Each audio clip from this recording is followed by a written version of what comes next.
And what's up, everybody? Back with another episode of the Talkin' NASCAR podcast. This is Talkin' NASCAR podcast, episode number 91. We're getting very close to 100. We will hopefully break 100 before the season is up. But first, let's get down to business.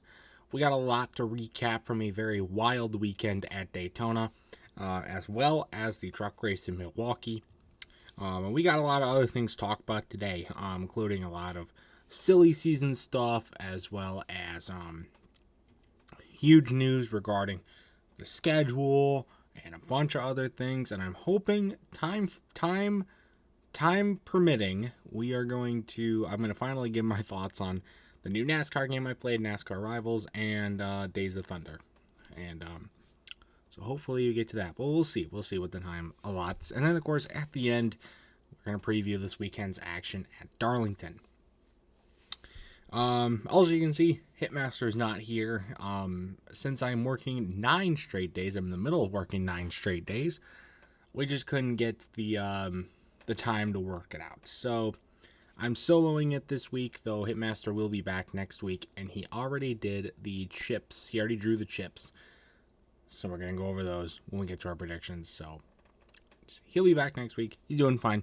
Just couldn't get the time to work out. But anyway, let's just jump into it. We're going to do the race recaps and reviews a little different this week. We're going to do the order that they were raced in. We're not going to do Trucks Xfinity Cup. We're doing Xfinity Cup Trucks, because that's the order they raced in. So we're starting with the Xfinity race at Daytona. So Austin Hill had some troubles going on pit road right even before the race started. And it's a really unlucky scenario for him. He qualifies on the front row, gets sent to the back for unapproved adjustments because of pre-race technical issues on pit road, and then gets caught up in a big one on the first lap. Oof. That's bad. That's real bad. A lot of other drivers were collected in it, but Hill was definitely the biggest one, because he's vying for that regular season championship, which took a big hit for him, even though he was able to still continue in the race. That was a big knock on him, as he wasn't able to get any stage points. He didn't have that great of a finish, and so it wasn't that good. Sam Mayer went around at the end of stage 2. Brandon Jones, one of his teammates, had a similar incident at the beginning in stage 3. The big one struck again late in the going, taking out a lot more drivers, including Sammy Smith, Brandon Jones, and many others. Late in the race, there was also a great save by Sam Mayer. Austin Cindric in the Cup race would have a similar situation where he got bumped going down the backstretch, and even that high rate of speed was able to keep it in the throttle and save the car from spinning out or spinning back up into traffic and causing a huge crash. So great job there for Sam Mayer. Another big one set up overtime. It was a 3 big one day. Another big one occurred to set up a green white checkered finish, and then on the last lap, they only needed 1 attempt, but on the final lap, AJ Allmendinger makes a really bad block on Parker Kligerman going into turn 1, and sends AJ Allmendinger just sliding and spinning and crashing. Which brought out the caution, and the leader at the time of caution was Ryan Truex, of all drivers, who gets his second win of 2024 in the Xfinity Series, and despite only starting, I think, 9 races is what it was, maybe not even that, so that's very impressive for him to be able to get up those wins. He's hoping to look for something more full-time next season, but showed some great prowess and promise in the car, which was really good today. But, AJ Allmendinger wasn't too happy, and I do feel bad for Parker Kligerman as well, because he was going for a good points day, going for the win, and AJ made a terrible block, and it just kind of killed any chance he had at winning. But still a pretty good race overall. Nothing else too crazy going on. But good job, Ryan Truex. Congratulations. And then the Cup race. At the end of the first stage was completely green flag, and then we get to the end of the first stage, and Daniel Suarez caught fire. because of a fire started by Denny Hamlin that caught Daniel Suarez's car completely on fire, ending his day in dead last. Damn. Daniel Suarez, rip. Things picked up in the second stage, though. We had an 18-car wreck in Stage 2 in the backstretch for the Cup Series. Chastain, Larson, Hamlin. It was the end of the day for Denny Hamlin. There's a lot of, after his big penalty at, we'll talk about his big penalty I didn't talk about in the last episode, but he did not have a good week. Let's just say that. But Larson, Chastain especially, Chastain's in the playoff hunt, and he got caught up in this wreck, and he was able to survive, but really didn't have a great car after that, obviously. And then Shane Van Gisbergen was in this race going for the win. He didn't do a whole lot until his car blew up. At the same time that Eric Jones blew a tire, which was a really weird coincidence. There was no correlation between either of those incidents happening at the same time, but the fact that they did happen at the same time was a pretty crazy thing. Cannot lie. It was a huge engine blow too. That was one of the most spectacular engine blow-ups I've ever seen. It was crazy. And then lately going, things picked up. Everybody's always talking about fuel mileage in these races, and I get that there's like a new strategy with the new lug nut thing. There's a new type of fuel strategy, but like the entire race, everybody was just talking about fuel conservation. Even when in the third stage, like, it really pissed me off because you knew you couldn't make it to the finish without needing to stop again. So why are you going to conserve fuel if you know you can't if you got to pit anyways? You knew there was going to be a caution. You knew that you were going to stop again. Why the hell are you so concerned about it? Oh, by the way, I want to go on a little bit of tangent about the Xfinity race as well. They were going off about how the drivers can't, cars can't bump draft. That's like illegal. Why? That's been a thing for a while. Why is that the case? Why can't they bump draft? I don't know. Someone has got to comment down below why that is. I don't know.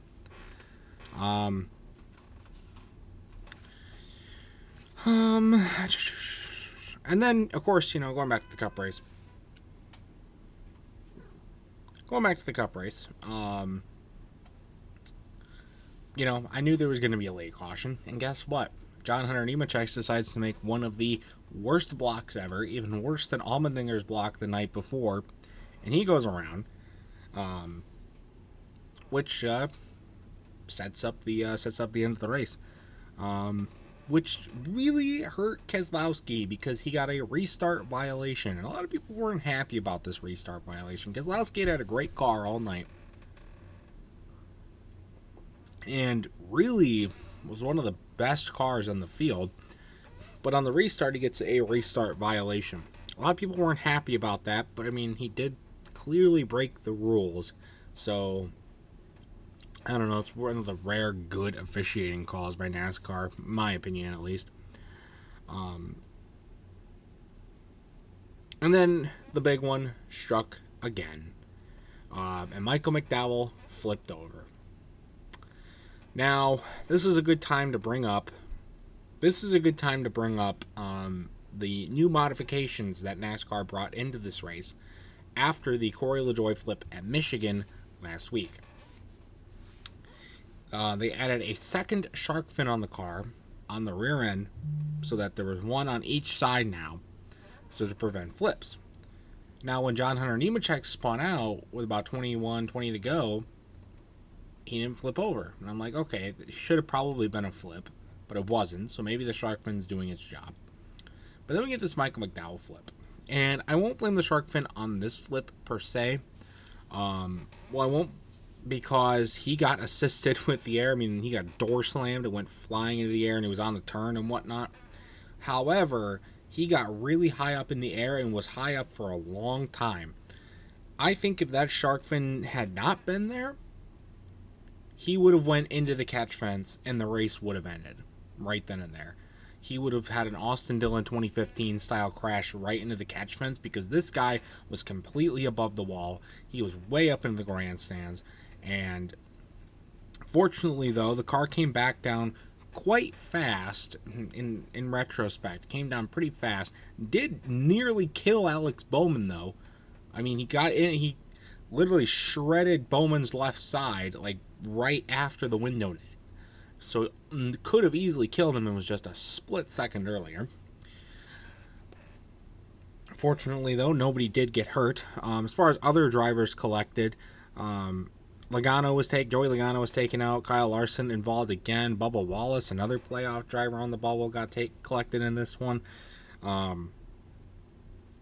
So it was a crazy crash, and it does kind of suck for Mike McDowell, because he was having a really good race going, and he was from the lead, and what happens? Yeah. But we got a flip again, so it's 2 Cup races in a row with the flip. You don't think it get any crazier than that, don't you? Oh no, it got crazier. We go to overtime because it took 8 laps to clean up this mess, apparently, even with a red flag. So, no, there wasn't a red flag for this wreck. Okay, never mind. Makes sense then. 2 laps to go. First attempt. No, not overtime. We got to 2 to go, but there was no overtime yet. So we're 2 to go. We'll restart with 3 to go, and then we get 2 to go. Going down the backstretch. And it's Austin Cindric versus Josh Berry for the lead. What a wild sentence that was. But Cindric gets bumped by Kyle Busch, sends up into Berry. And here's the one that here's the flip that everybody's talking about. Berry blows over, lands on his roof, and literally skates along on his roof, head on into the inside wall, and does a little bit pirouette spin on the inside wall.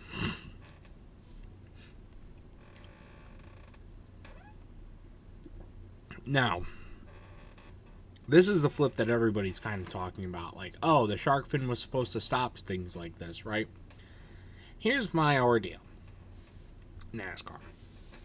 I had a tiny bit of belief in the shark fin, but the real problem is the bottoms of the cars. The real thing, though, is that you're not going to stop these cars from flipping. Is it kind of ridiculous that we've had this many flips? Yes, this is the 5th flip this season alone. There were 2 at the Talladega race on the last lap simultaneously. I think it was Josh Berry and Corey LaJoie.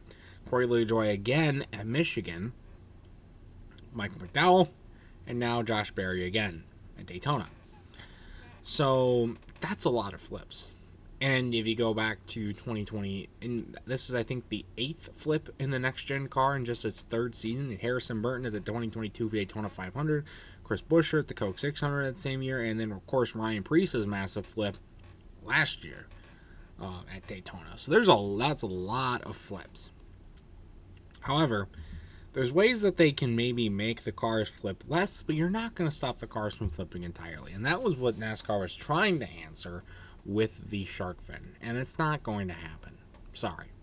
The cars are not... The only way that you're going to get the cars to stop flipping over is if you reduce the speeds down to like 100 to 120 miles an hour.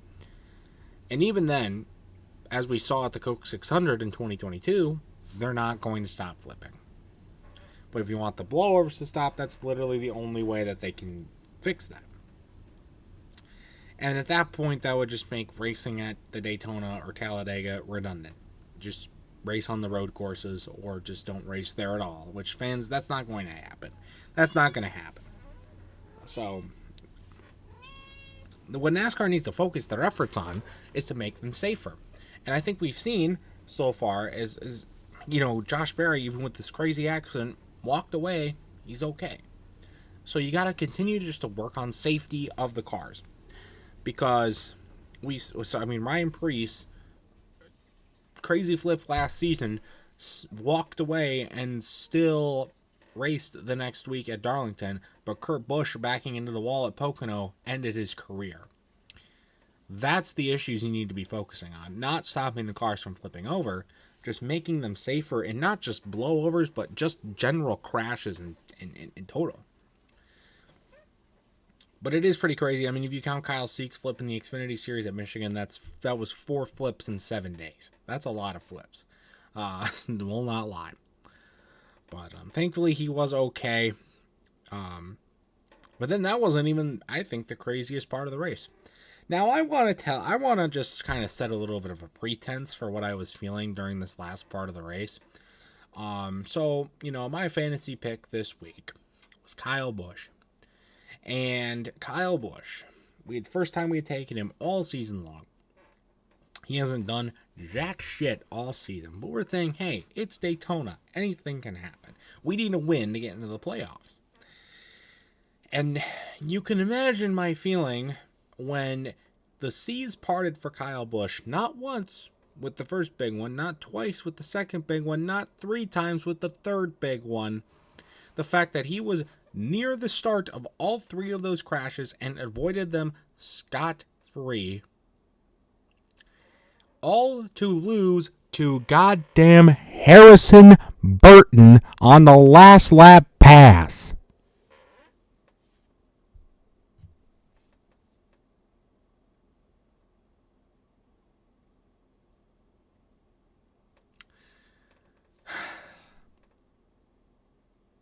I was very, very pissed off.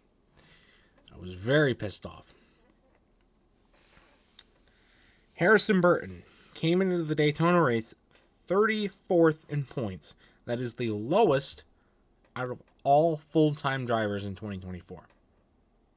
And guess what? He's in the playoffs now. And my fantasy pain continues. Don't get me wrong. I am very happy for Harrison Burton. He's been, he's been a bust. I mean, I cannot say that's enough. He has been a huge bust. The fact that he is even in his 3rd season in this car and just now got his first win while sitting 34th in the fucking points is a testament to how bad he is. But it is a really, really feel-good win. Jeff Burton getting to call his son winning the race. The 100th win for the Wood brothers. You know how long they've been searching for this 100th win? Their 99th win was 7 years ago with Ryan Blaney. In that time, Paul Menard has driven for them. They couldn't get it done. Matt DiBenedetto drove for them. Couldn't get it done. And now we got Harrison Burton. It took him almost 3 full seasons to get it done. That's a lot of drivers that could have get. I mean, you could even throw Ryan Blaney, and Ryan Blaney couldn't get it done for a second win in 2017. So there you go. That's 4 drivers took to, get that win. That's insane. But it's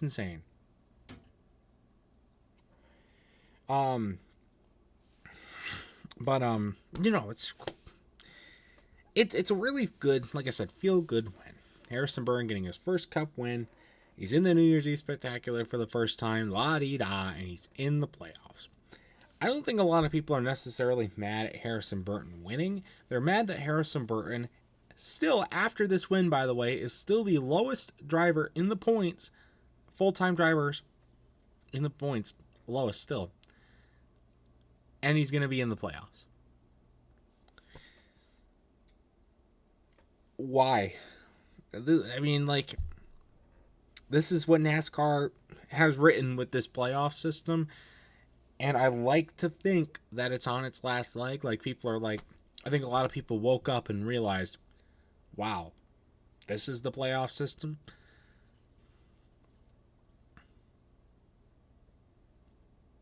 But NASCAR probably won't change anything. The ratings are great. Why change it? Brings in money. Why fix it? Here's why you should fix it, NASCAR. Because goddamn Harrison Burton shouldn't be in the fucking playoffs.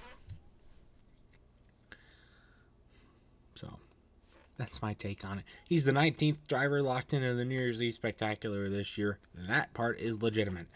And his first appearance. So, I feel good, though. It's a good win for the Wood brothers. Congratulations to the Wood brothers. Finally getting your 100th win. Harrison Burton gets his win, which is going to be good momentum. And, well, it will be. It shouldn't really be good momentum, but it is going to be good momentum for him to try and find a ride. Here's the deal, right? Daytona is such a luck-based track. So is Talladega, but Daytona as well. Both tracks are very luck-based.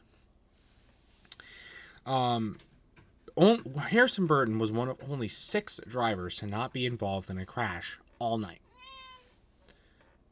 So, at that point, you're just like, did he really?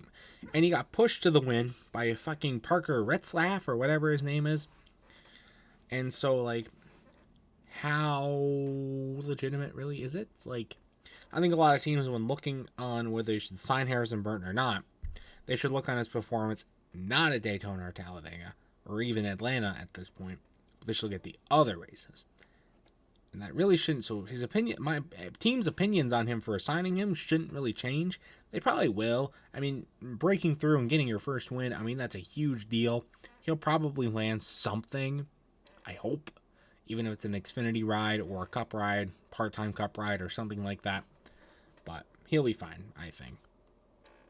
So, but that was the crazy weekend at Daytona. But we're not done yet. We got to talk about the truck race. Sorry to say there isn't a lot to say about this race. The Milwaukee Mile was a little bit boring this year. Brandon Curry blew a tire in stage 1. That really was everything. And then Justin Alexander, I think that's his name is, he wrecked, and that caused the end of the first stage. And then there was a delay to start stage 2. That was, pretty much everything. That was pretty much all the action that happened in this race. It was pretty tame racing, especially compared to the craziness of the last couple of days in Daytona. It felt very, very, very tame. A lot very spread out racing, lots of different attempts at pit strategies, but at the end of the day, for the first race in the playoffs for the trucks, a non-playoff driver won. Lane Riggs, one of the drivers that was on the bubble team get in the playoffs, didn't make it, showed why he should have been in the playoffs by getting his first career win in the truck series. So good job, Lane Riggs. Good win.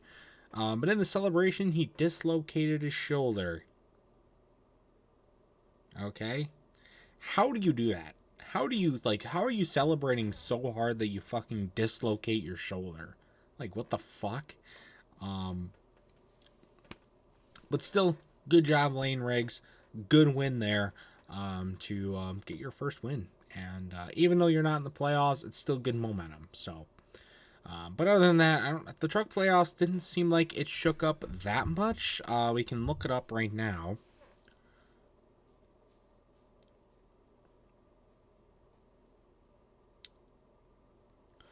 What the standings look like post Milwaukee.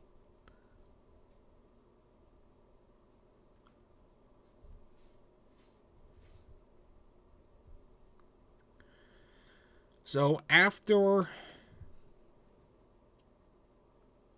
Milwaukee, Christian Eckes is plus 60, Ty Majeski's plus 44, Corey Heim plus 41, Nick Sanchez plus 34, Taylor Gray. So all those drivers, the top 4, are in pretty good shape going into the next race.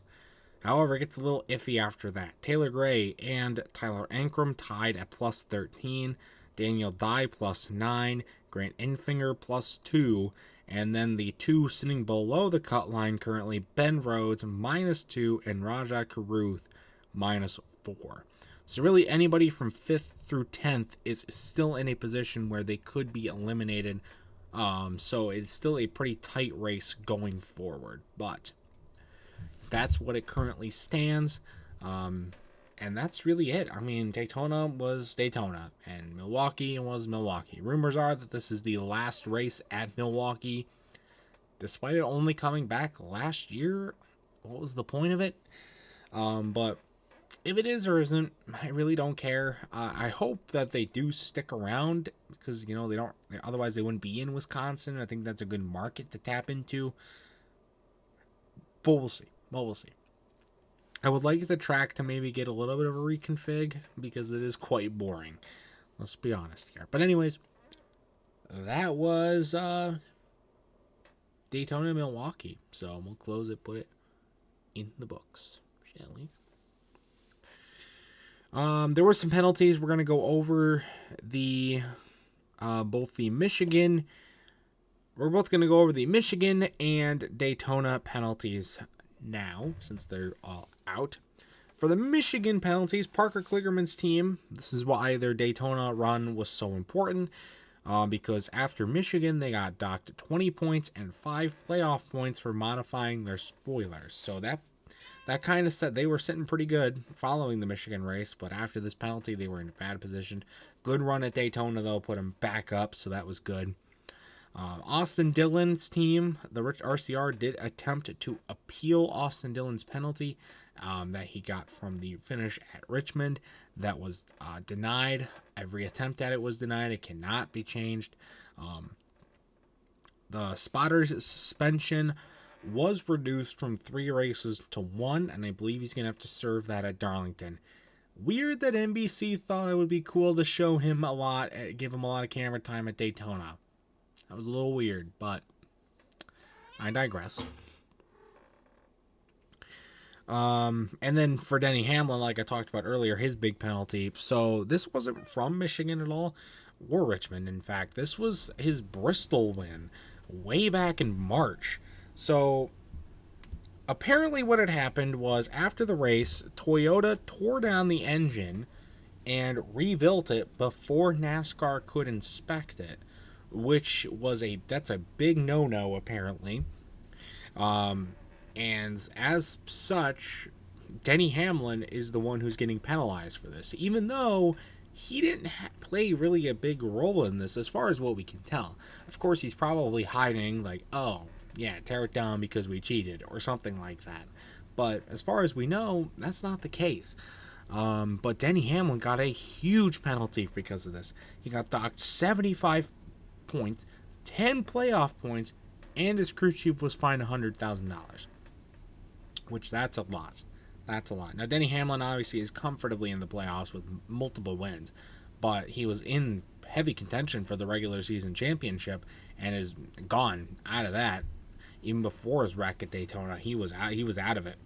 So, kind of a damper there, but I think he'll still be pretty fine. But it's a huge penalty, and a very bizarre penalty for sure.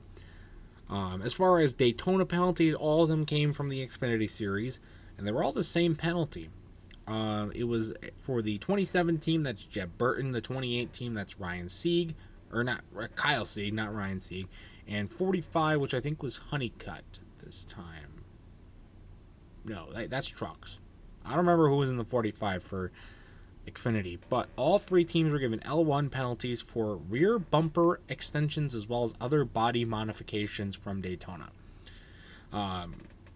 Each team was docked 20 points, and each crew chief was fined $25,000. So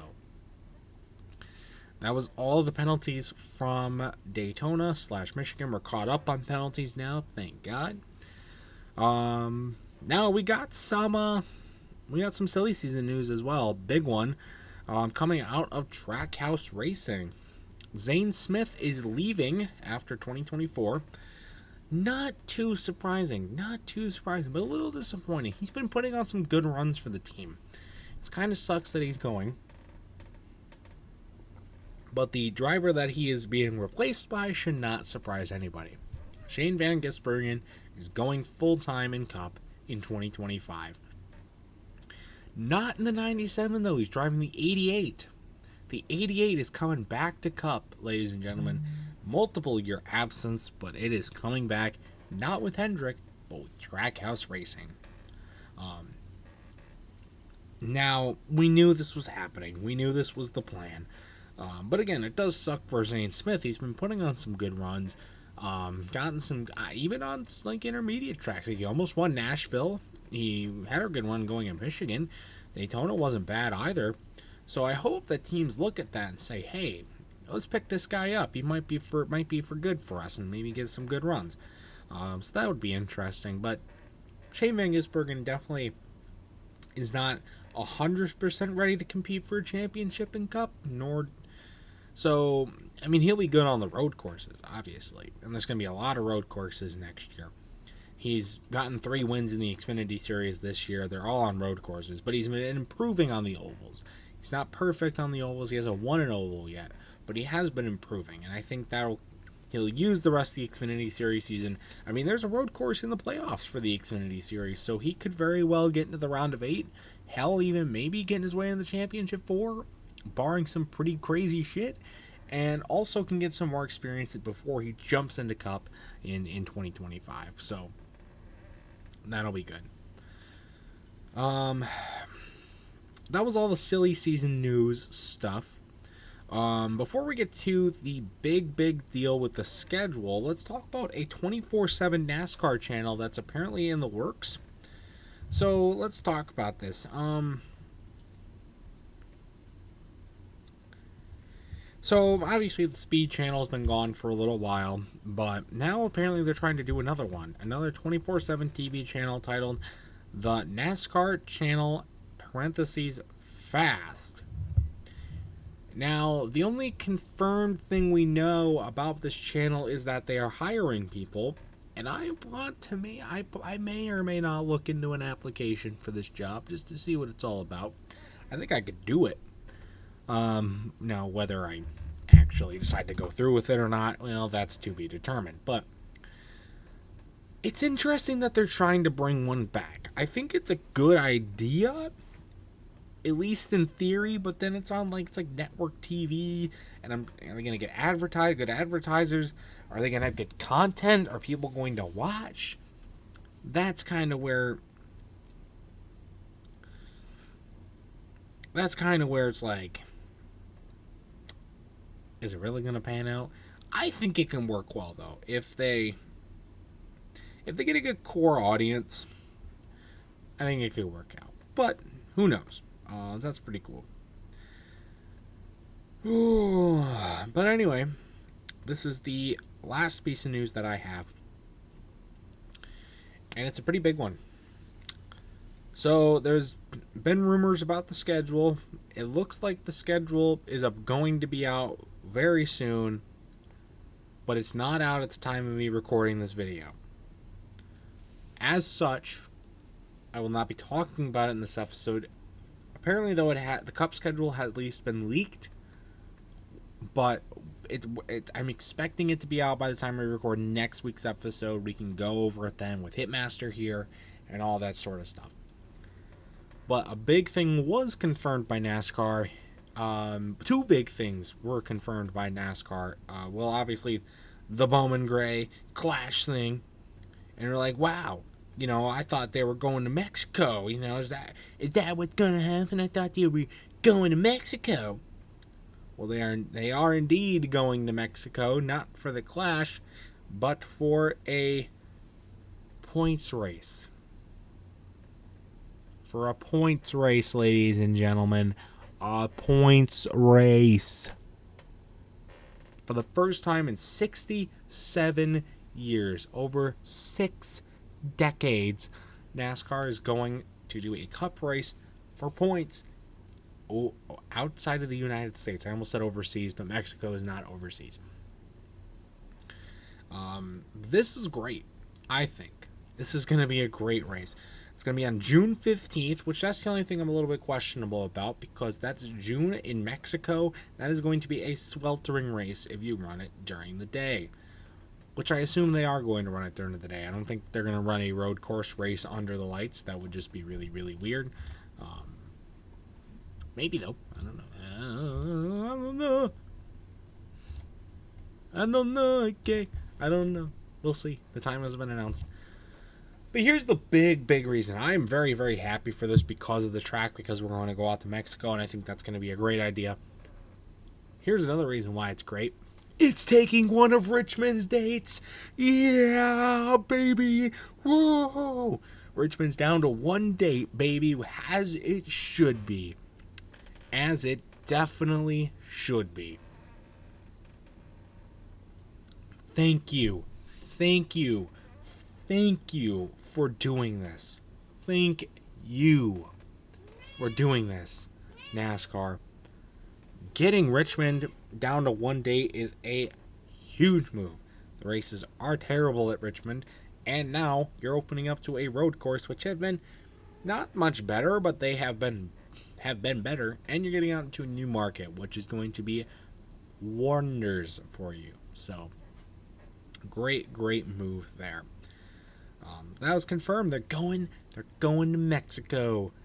Woo! Anyway, we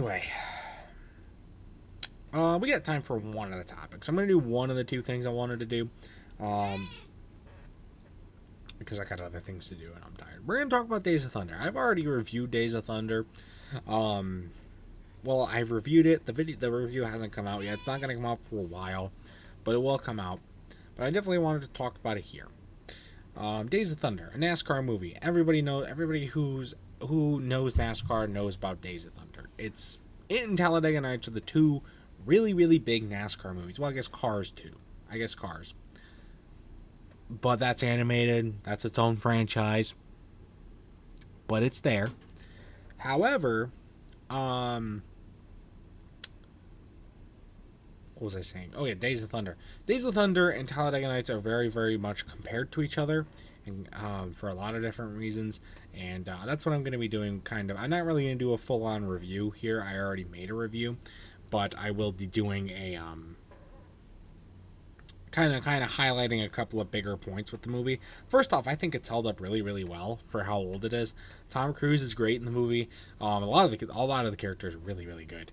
There's a lot of good characters and a lot of good storyline. It's got great pacing, and it's a great movie overall. Great racing action, and a lot of other stuff like that. Good character arcs.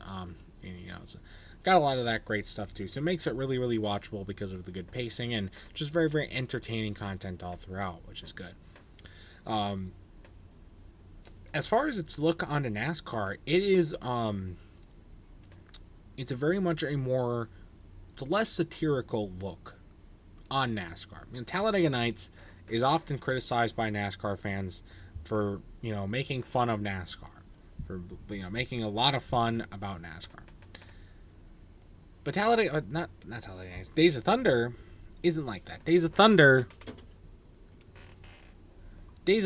is more of.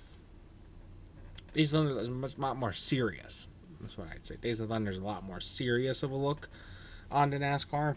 And I think I think if you're trying to introduce NASCAR to somebody and they want to say, "Oh, what's a good NASCAR movie we can watch?"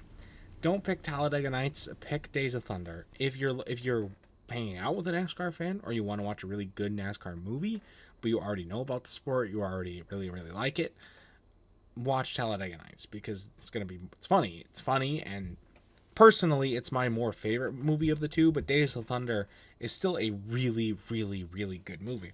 It's just a little bit more of a serious look onto NASCAR than the other one. So. Really good film. That's all I gotta say. Really good film. We'll do my talk about NASCAR Rivals next week when Hitmaster's here. We'll do that because I got a whole note sheet planned out for that. Or we'll save it for the week after because next week we gotta do our playoff preview for the NASCAR Cup Series, the schedule breakdown. So actually, it'll probably be the week after that. So stay tuned. Anyway. We got to preview next week's races. Like I said, it is the cutoff race to start the playoffs for the Cup Series. And Xfinity is also racing this weekend, but they have a few more weeks till their playoffs begin. But we will definitely talk about their playoffs when we get to that point. But we're at Darlington this weekend, back at Darlington. After a totally not chaotic, not controversial finish last time we were there. Not at all. What am I talking about? Should be a really good set of couple of races this weekend, especially for the Cup Series. The playoffs are on the line, and Harrison Burton's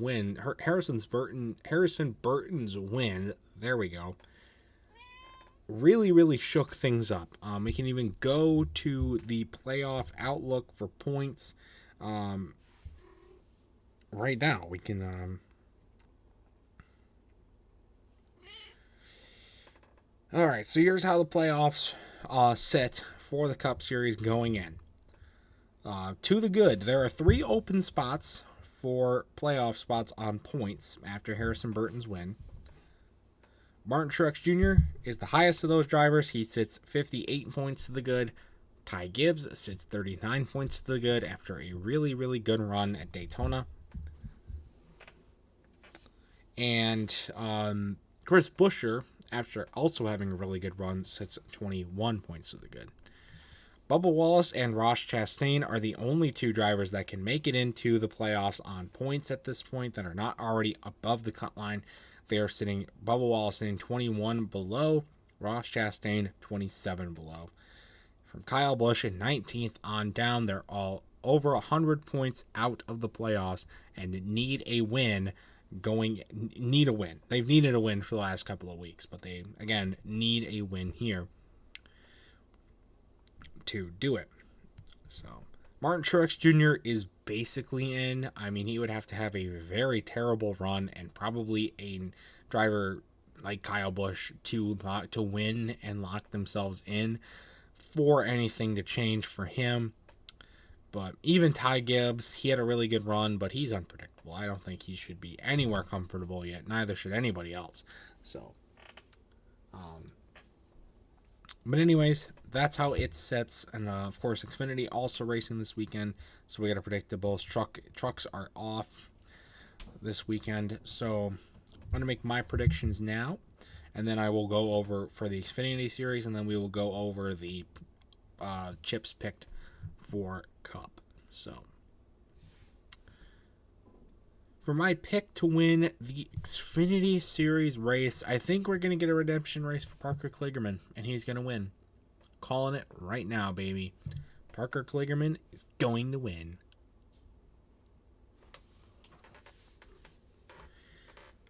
And then that's going to be my pick for Xfinity. For Cup, by the way, I won the chip thing last week in the Cup Series for our little predictions. Oh yeah, woo! So for the chips, Hitmaster got Alex Bowman, and I got Brad Keselowski. Great pick for me because Brad Keselowski won last time they were in Darlington, so that's gonna be pretty good.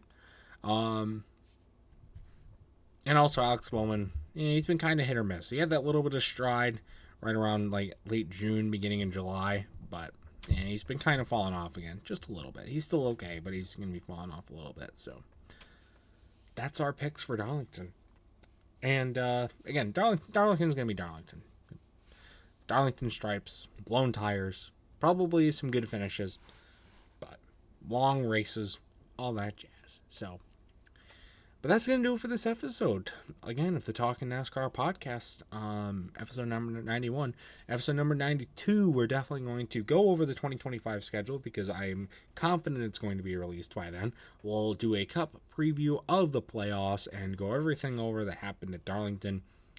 And then, of course, I will finally maybe give my thoughts on NASCAR Rivals, but we'll see. Well, we definitely, though, will preview the next race, Atlanta, so it should be a lot of fun there. But anyways, that's going to do it for this episode again of the Talking NASCAR podcast. If you want to be on a guest on the Talking NASCAR podcast, all you got to do is join the Pringles Son & Company Discord. Link is in the description down below. Request the Talking NASCAR role from me or Hitmaster. We'll work out a time to get you on and talk some NASCAR, so it should be a lot of fun. That's going to do it though for this video. Stay tuned for much more amazing content from both me and Hitmaster. Go check him out as well. And until next time, see you guys later. Goodbye.